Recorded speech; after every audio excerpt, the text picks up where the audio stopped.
Nous sommes le mercredi 13 avril, soyez les bienvenus. Si vous nous rejoignez tout juste, vous êtes aussi les bienvenus, bien sûr. Si vous étiez là, dès 8h, pas facile ce matin, 13 avril de 2022, il est 8h30 comme je vous le disais, et on va passer une dernière demi-heure ensemble avec un programme chargé. Ce matin, nous vous proposons de découvrir une jeune artisane. Elle vient juste de lâcher son métier de fleuriste pour devenir créatrice de savon. Rencontre de la savonnerie Polka, c'est avec Alix Lanos et c'est dans quelques instants.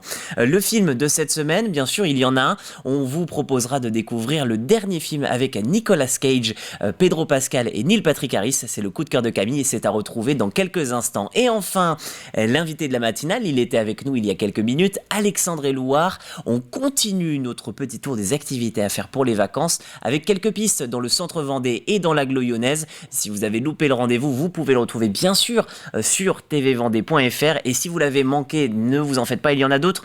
Demain, on aura un dernier rendez-vous avec les activités. Ce sera dans le sud Vendée. Voilà pour le menu de votre émission. Avant de passer bien sûr au JT, comme chaque matin, un petit point sur les couleurs du ciel avec, vous le voyez, 11 à 10 degrés. Ça, c'est du côté des températures.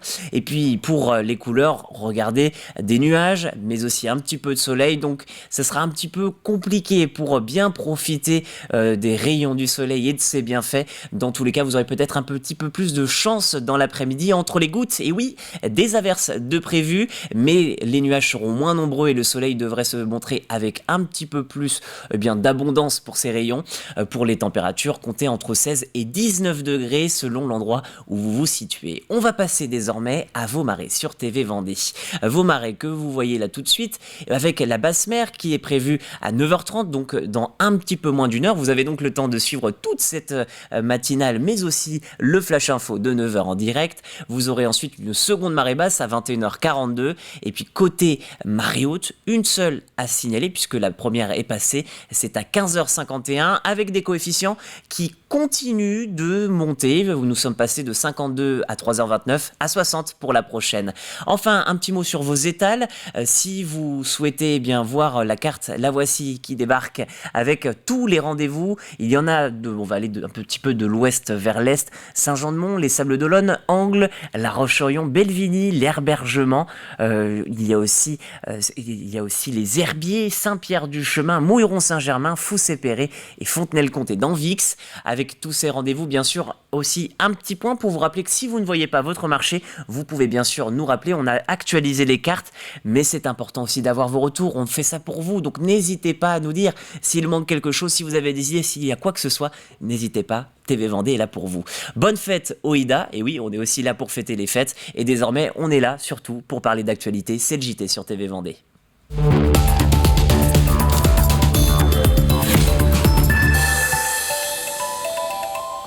L'actualité débute du côté de Fontenay-le-Comte. La municipalité vient tout juste d'inaugurer une nouvelle structure au sein de la ville. Cet espace solidaire Joséphine Baker permet de regrouper plusieurs associations. Ce tiers-lieu, endroit entre le domicile et le travail, favorisant les interactions sociales, veut faciliter les interactions précisément entre les bénévoles d'associations. L'objectif de cet espace, c'est bien sûr mutualiser les moyens, d'avoir un lieu commun. Et puis surtout, je suis très attentif à ça, c'est-à-dire regrouper les bénévoles. Vous le savez, nos bénévoles ne sont pas de plus en plus nombreux.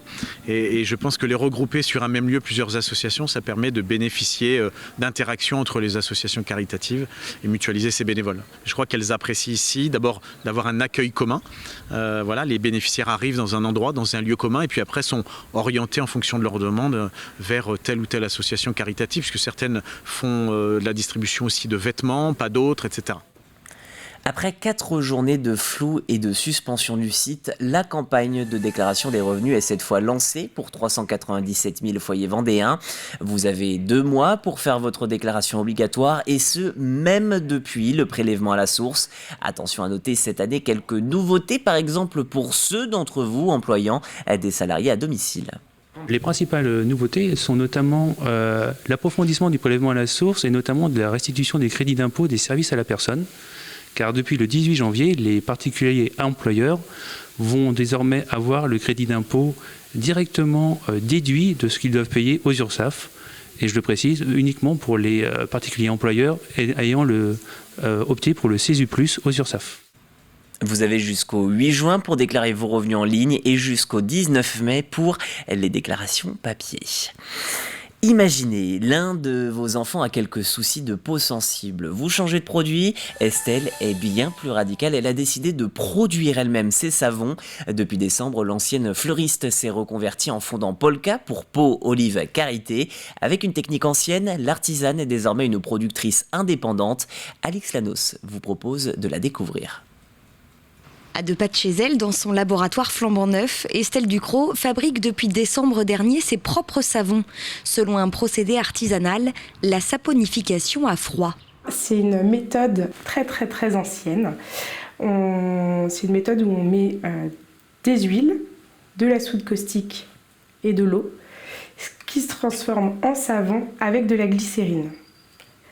Il n'y a plus du tout de soude caustique, tout disparaît pendant la transformation. C'est un savon, on dit à froid, parce qu'on ne chauffe pas comme le savon de Marseille qui va chauffer, bouillonner. Une méthode de travail à froid apprise lors d'une formation juste avant le premier confinement qui permet de préserver les propriétés des ingrédients et notamment celui de la glycérine qui nourrit la peau. On voit des petits dessins un petit peu galaxies cosmiques et ça, ce sont des rivières de glycérine.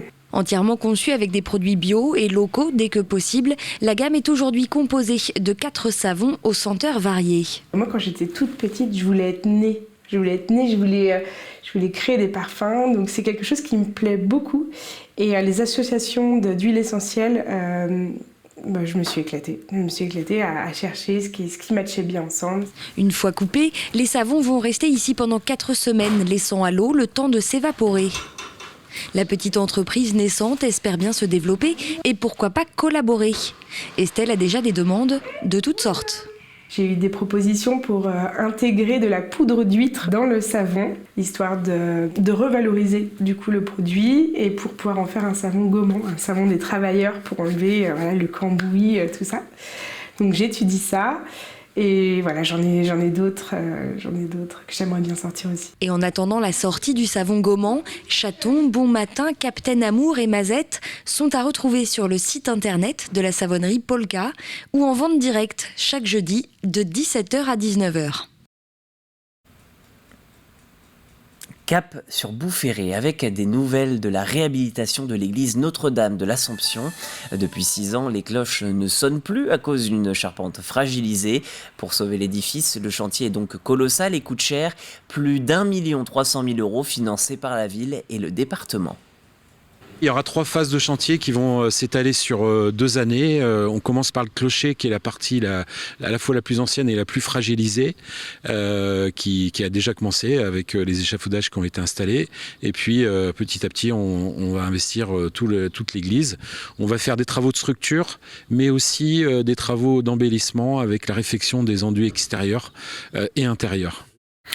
Du côté du sport, et oui, il y a beaucoup de sport dans cette édition. Les pelouses d'abord, avec le début ce mardi du 49e Mondial Football de Montaigu.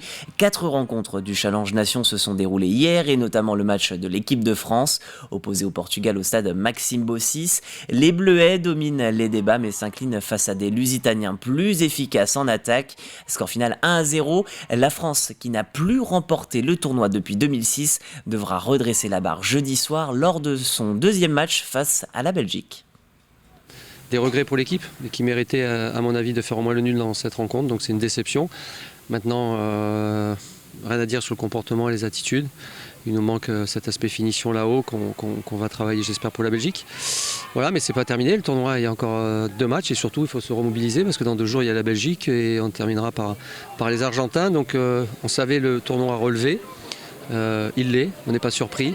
Maintenant, je vous dis, j'ai des regrets pour mon groupe parce que je pense qu'au niveau état d'esprit, on a mis tous les ingrédients pour au moins revenir à la marque et ils n'ont pas été récompensés. Et dans l'autre match de ce groupe, l'Argentine s'est imposée 2-1 face à la Belgique. À noter aussi ce mercredi début du challenge féminin avec la rencontre Pays-Bas-Norvège. C'est à 19h à Montaigu. Jeudi, 2e match du championnat national masculin. Le challenge club, lui, débutera vendredi. Sur les parquets, nouvelle défaite à domicile des Sables d'Olonne contre Andrézieux, 78-79 dans la seconde phase de Nationale Masculine 1. Avec ce revers, l'équipe des Sables d'Olonne peut dire adieu au play-off. Les Vendéens ont un dernier match pour relever la tête. Coup d'envoi vendredi face à Pont-de-Chéry. Sur les flots, à présent, le skipper britannique Sam Goodchild vient de remporter les 1000 milles des Sables d'Olonne en catégorie Ocean 50. Il est arrivé aux Sables d'Olonne hier après-midi avec un peu plus de 17 heures et après à peu près 17 heures. Il a passé 3 jours au large et il devance ainsi Éric Perron, arrivé aux alentours de 19 heures et seul autre concurrent encore en lice en Ocean 50. Du côté des skippers en classe 40, les 15 concurrents sont toujours au large. Sur les parcelles de Sainte-Radegonde, enfin, ils sont venus de toute la France pour participer à la compétition nationale de chiens de troupeau. Pendant 2 jours, une cinquantaine de border collies et leurs maîtres se sont affrontés au cours de 2 épreuves. Les chiens étaient divisés en 2 catégories en fonction de leur talent. Cette compétition canine en guise d'amuse-gueule avant la Coupe d'Europe prévue sur le même terrain en Vendée. Les participants seront alors des chiens d'une catégorie supérieure et plus âgés. Un reportage de la rédaction.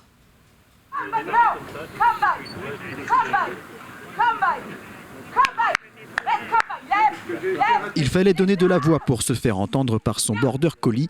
Les compétiteurs sont venus de toute la France pour les épreuves de chiens de troupeau.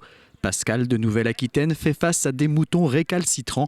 À l'issue de son parcours, elle abandonne avec son premier partenaire. Elle a un peu d'œil dans notre jargon, c'est-à-dire qu'elle se bloque assez facilement sur les brebis.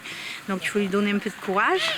Donc c'est d'ailleurs la raison pour laquelle je me suis approchée pour aider mon chien en fait et pour l'encourager pour la prochaine fois à prendre plus de force. Parce que dès qu'on est plus près de nos chiens, on leur donne aussi notre force. Pour cette épreuve, les chiens récupèrent les 4 moutons situés 100 mètres plus loin. S'ensuit un parcours, une séparation en 2 du troupeau, puis une arrivée à l'intérieur d'une clôture. Un exercice méticuleusement analysé par les juges. On ne s'occupe pas du maître ni du chien. On juge la trajectoire des brebis. Les chiens sont divisés en 2 catégories. La classe 1 pour les débutants, la seconde pour les plus confirmés. Tous sont âgés de moins de 4 ans. Outre la compétition, c'est aussi un moyen de mieux se comprendre. C'est justement apprendre aux utilisateurs et aux compétiteurs, entre autres les éleveurs, à utiliser des chiens de troupeau à bon escient, tout ça pour travailler en partenariat et avec plaisir avec leurs chiens. Une symbiose qui se retrouve aussi au travail. Plusieurs éleveurs vendéens utilisent les chiens de troupeau au quotidien. Ça peut aussi servir dans les bâtiments à empêcher par exemple les animaux d'approcher le temps qu'on leur donne leur ration alimentaire. Ça peut être aussi isoler des brebis malades ou qui sont blessées, donc isoler ces brebis-là pour les soigner. Ça peut être pour charger les brebis dans le camion également. Enfin, le chien il va être utile partout. Les border collies seront bientôt de retour à Sainte-Radegonde pour la Coupe d'Europe. 120 chiens venus de tout le continent sont attendus au mois d'août. Et puis côté résultats, samedi, Daniel et Pascal Irigoyen, que vous avez découvert dans ce reportage, ont obtenu la première place du concours en classe 1 et 2. Dimanche, c'est Michel Pellegrino et Joanne Lesproux qui se sont hissés en haut du podium. Voilà pour votre journal d'information locale. On retrouve tout de suite, bien sûr, votre météo. À la présentation aujourd'hui, Fanny Poirier, et nous, on se retrouve juste après. Respirez nature en regardant la météo avec le Nature Zoo de Mervan.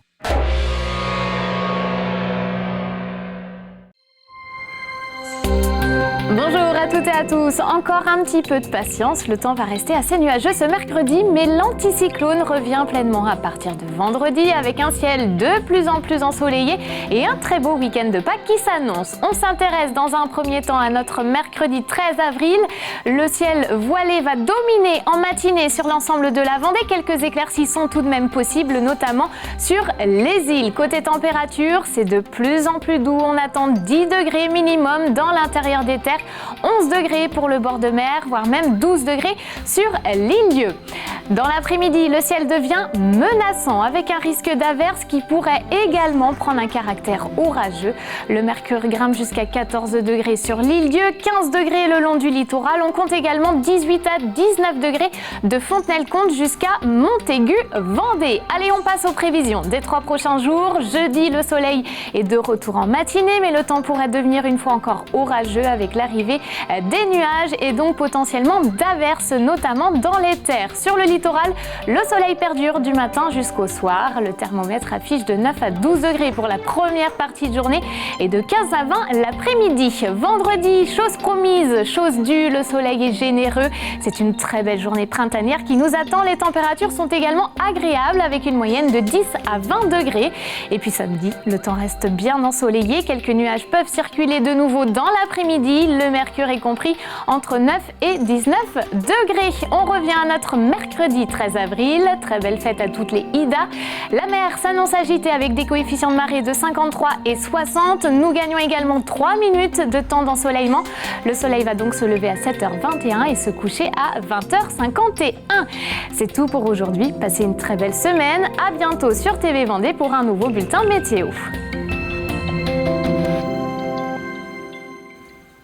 Voilà pour la météo de votre matinale. On va continuer ensemble avec le plus de l'info. Aujourd'hui, on vous parle de la haute tension au sein du CHD Vendée.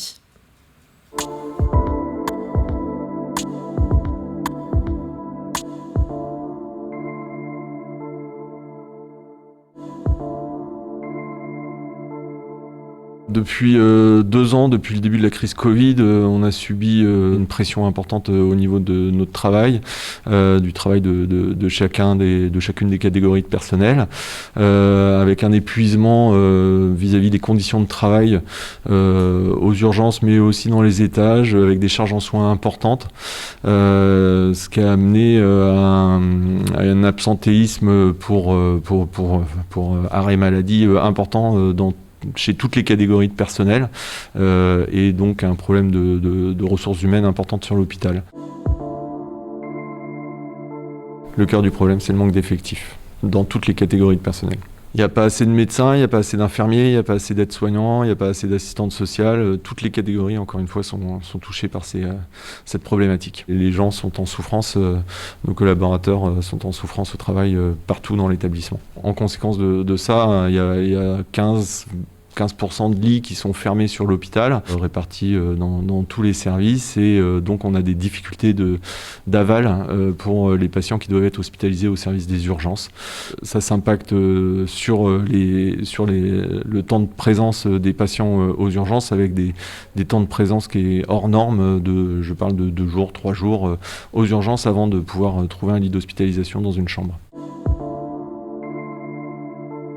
Actuellement, le niveau de tension de l'hôpital est hors norme par rapport à ce qu'on connaît, et on demande à la population de limiter au maximum ce recours aux soins. Donc vraiment, un gros message pour nous en ce moment, c'est de passer par le 15 ou le 116-110, enfin d'abord de passer par son médecin traitant, puis le médecin de garde, puis le 15 ou le 116-117. C'est une réflexion globale sur l'organisation du système de soins en France. On a un défaut de médecins généralistes et ça impacte forcément le recours aux services d'urgence du département, quoi.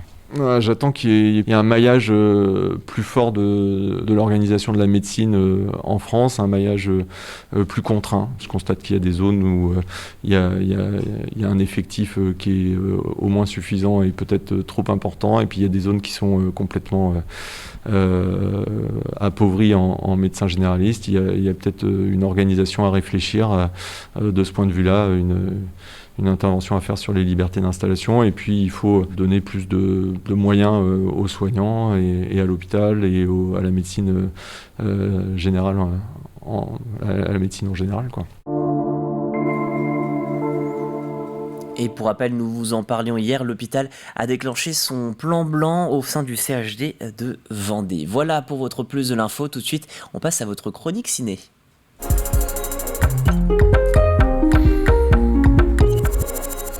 Une mise en abîme aujourd'hui dans votre chronique cinéma. On brise un peu le 4e mur avec Un talent en or massif, c'est le nom du film, le dernier de Tom Gormican. Le synopsis: Nicolas Cage est surendetté et ne fait plus que des mauvais films. C'est pas moi qui le dis, c'est le speech encore une fois.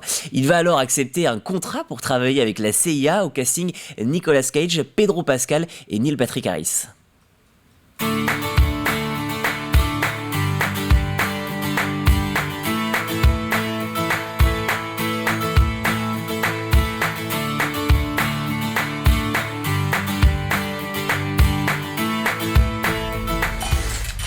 Nick, tu vis dans la tour Sunset depuis plus d'1 an. Bah oui, il m'adore là-bas. Et tu leur dois $600 000. Ok, j'ai trouvé une solution à tout ça. Mais je vais l'avoir, ce nouveau rôle. Et quand je l'aurai, alors là, tout va changer. Le comeback. Le principal, c'est d'y croire. Nicolas Cage, oh, c'est pas vrai, je vous adore. Il était au top dans Rock. Faut pas oublier 60 secondes chrono. T'as vu les Croods 2? Non, j'ai 44 ans, rien à foutre de tes Croods 2. J'ai vu Volte-Face et les ailes de l'enfer. On a un nouveau projet. Et ça parle de quoi? Tu pars dans le sud de l'Espagne, où tu es invité à la fête d'anniversaire d'un gentleman très fortuné. Je ferai jamais ça. Nick s'est payé $1 million. Je vais le faire. C'est quoi le nom du mec qui a cette maison? Ravi. Alors, le Ravi veut que je saute sa femme ou il veut que je le voie sauter sa femme? C'est hors de question. Vous comprenez? C'est pas Bueno. C'est moi, Ravi. Nick Cage. Nicolas Cage? Waouh! Putain, c'est cool. Je suis trop content que vous soyez là. C'est censé être moi. C'est grotesque. Je vous en donne $20 000. C'est bien, hein? C'est quoi votre truc? Inspiration divine. Je suis paranoïaque. Alors, on va compter jusqu'à 3 et on court. Ils arrivent, prenez ma main. Vous êtes plus lourd que vous en avez l'air. J'ai une très grosse tête.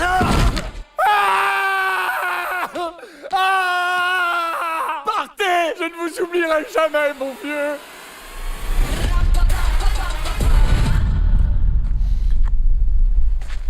Monsieur Cage, finalement, on aurait juste pu faire le tour. Oui, c'est pas faux. Et le film est à retrouver en avant-première au Sable d'Olonne le 17 avril prochain. Voilà pour le ciné, on passe tout de suite à l'extrait.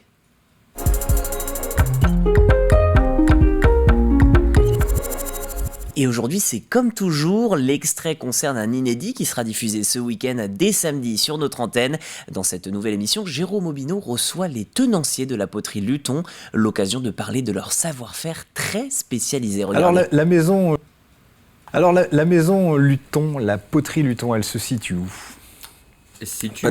Oui, donc elle se situe à la Merlatière. Ouais. Donc c'est une petite commune d'environ 1000 habitants qui se trouve entre les Essarts et la Ferrière, c'est plus connu, dans le village du Four-Luton, qui porte le nom de la famille. Ah oui? Voilà. C'est donc... il n'y a que des Lutons dans ce village. D'accord, il n'y a que des Lutons. À quelque chose près, il n'y a que des Lutons. Vous êtes nombreux? Dans le village? Dans le village? On doit être une quinzaine, même pas. Et dans la poterie? Dans la poterie, on varie de 3 à voire 10 en fonction du nombre de potiers qu'il peut y avoir à travailler. D'accord. C'est une maison qui existe depuis combien de temps, la maison Luton? Olivier? Ça existe dans les années 1800, enfin fin 1800. Ouais. Donc c'est très très vieux. Ouais. Et c'est vrai que là, on a la chance d'avoir encore le grand-père qui est là, à côté de nous, plus toutes les générations, mon père et toutes les familles, quoi. Donc votre papa, Thierry Luton? Alors mon papa, Jacques et Thierry, notre oncle. D'accord, dans la famille Luton. Voilà, donc ça reste en famille depuis très très longtemps. D'accord. Et alors vous occupez quel poste? Vous êtes potier tous les deux? Alors nous, non, on n'est pas potier. Vous n'êtes pas potier? Par contre, on a toujours travaillé la terre, parce que c'était une briqueterie...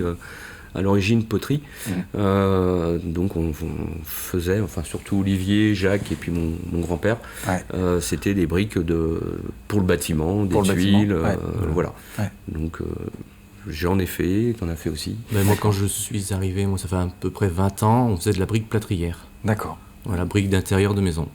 Et puis on a continué que 5-6 années encore, puis après ça s'est arrêté. Parce que c'était compliqué de faire ça, quoi. Et on s'est diversifié dans la poterie horticole après. Et à 8h55, on vous rappelle le titre de la journée. À Fontenay-le-Comte, la municipalité vient d'inaugurer une nouvelle structure au sein de la ville. Il s'agit d'un espace solidaire nommé Joséphine Baker pour regrouper plusieurs activités bénévoles. L'objectif, favoriser les interactions sociales entre les membres associatifs. Voilà pour ce rappel de l'actualité phare de la journée. On passe tout de suite à votre jeu sur TV Vendée.